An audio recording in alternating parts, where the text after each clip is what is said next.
राजस्थान विधानसभा चुनाव को लेकर बीजेपी की तैयारी जोरों पर है। 27 सितंबर को बीजेपी अध्यक्ष जेपी नड्डा और केंद्रीय गृह मंत्री अमित शाह जयपुर दौरे पर पहुंचे थे। दोनों नेताओं ने करीब रात के 2 बजे तक वरिष्ठ नेताओं के साथ चुनाव को लेकर बैठक की और चुनावी मंथन किया।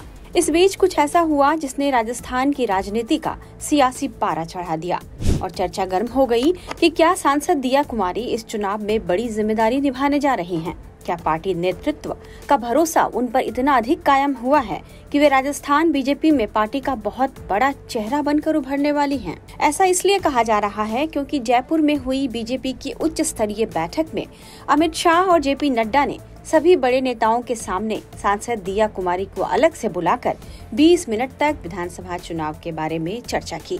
मीडिया रिपोर्ट्स में कहा जा रहा है कि सांसद दिया कुमारी को पार्टी जयपुर की हवा महल विधानसभा सीट से भी उतारने की तैयारी में है।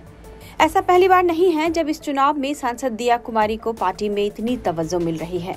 इससे पहले भी जयपुर में जब प्रधानमंत्री नरेंद्र मोदी की जनसभा हुई तो दिया कुमारी ने बड़ी जिम्मेदारी निभाते हुए पहली बार मंच का संचालन किया था, जिसके बाद से ये अटकलें लगने लगी कि इस चुनाव में दिया कुमारी को पार्टी बहुत अहमियत दे रही है। दिसंबर 2018 में जब बीजेपी के तत्कालीन अध्यक्ष अमित शाह दिया कुमारी और उनकी मां पद्मिनी देवी के जयपुर आवास पर पहुंचे थे, तभी से ये अटकलें लगनी शुरू हो गई थी कि बीजेपी में दिया कुमारी का भविष्य काफी उज्जवल है। दिसंबर 2018 में जब अमित शाह बीजेपी के अध्यक्ष थे तब वे दिया कुमारी और उनकी मां पद्मिनी देवी के जयपुर आवास पर पहुंचे थे। तभी से यह कहा जाने लगा था कि बीजेपी में दिया कुमारी का भविष्य काफी उज्जवल है। कहा जा रहा है कि दिया कुमारी के बहाने पार्टी राज्य में राजपूत वोटर्स को साधने की कोशिश कर रही है, जो कि बीजेपी का पारंपरिक वोट बैंक है। हालांकि राजपूत वोटर्स पिछले कुछ समय से बीजेपी से नाराज बताए जा रहे हैं। यही वजह है कि पार्टी दिया कुमारी को आगे ला रही है। इससे पहले हिमाचल प्रदेश में हुए विधानसभा चुनावों में भी दिया कुमारी को राजपूत वोटर्स को लुभाने के लिए प्रचार करने के लिए भेजा गया था। दिया कुमारी को राजनीति में लाने का श्रेय राज्य के पूर्व मुख्यमंत्री और वरिष्ठ नेता वसुंधरा राजे को जाता है। वसुंधरा ही थी जो 2013 के चुनाव में राजघराने की दिया कुमारी को सवाई माधोपुर विधानसभा सीट से उतारा था। हालांकि समय के साथ दोनों के बीच दूरियां आ गईं।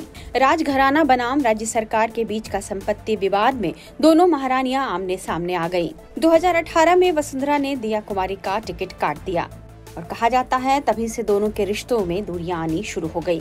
हालांकि 2019 के लोकसभा चुनाव में दिया कुमारी को राजसमंद से सांसद का टिकट मिला। सांसद के तौर पर जनता के बीच रहकर उन्होंने मेवाड़ में अपनी जगह बना ली है।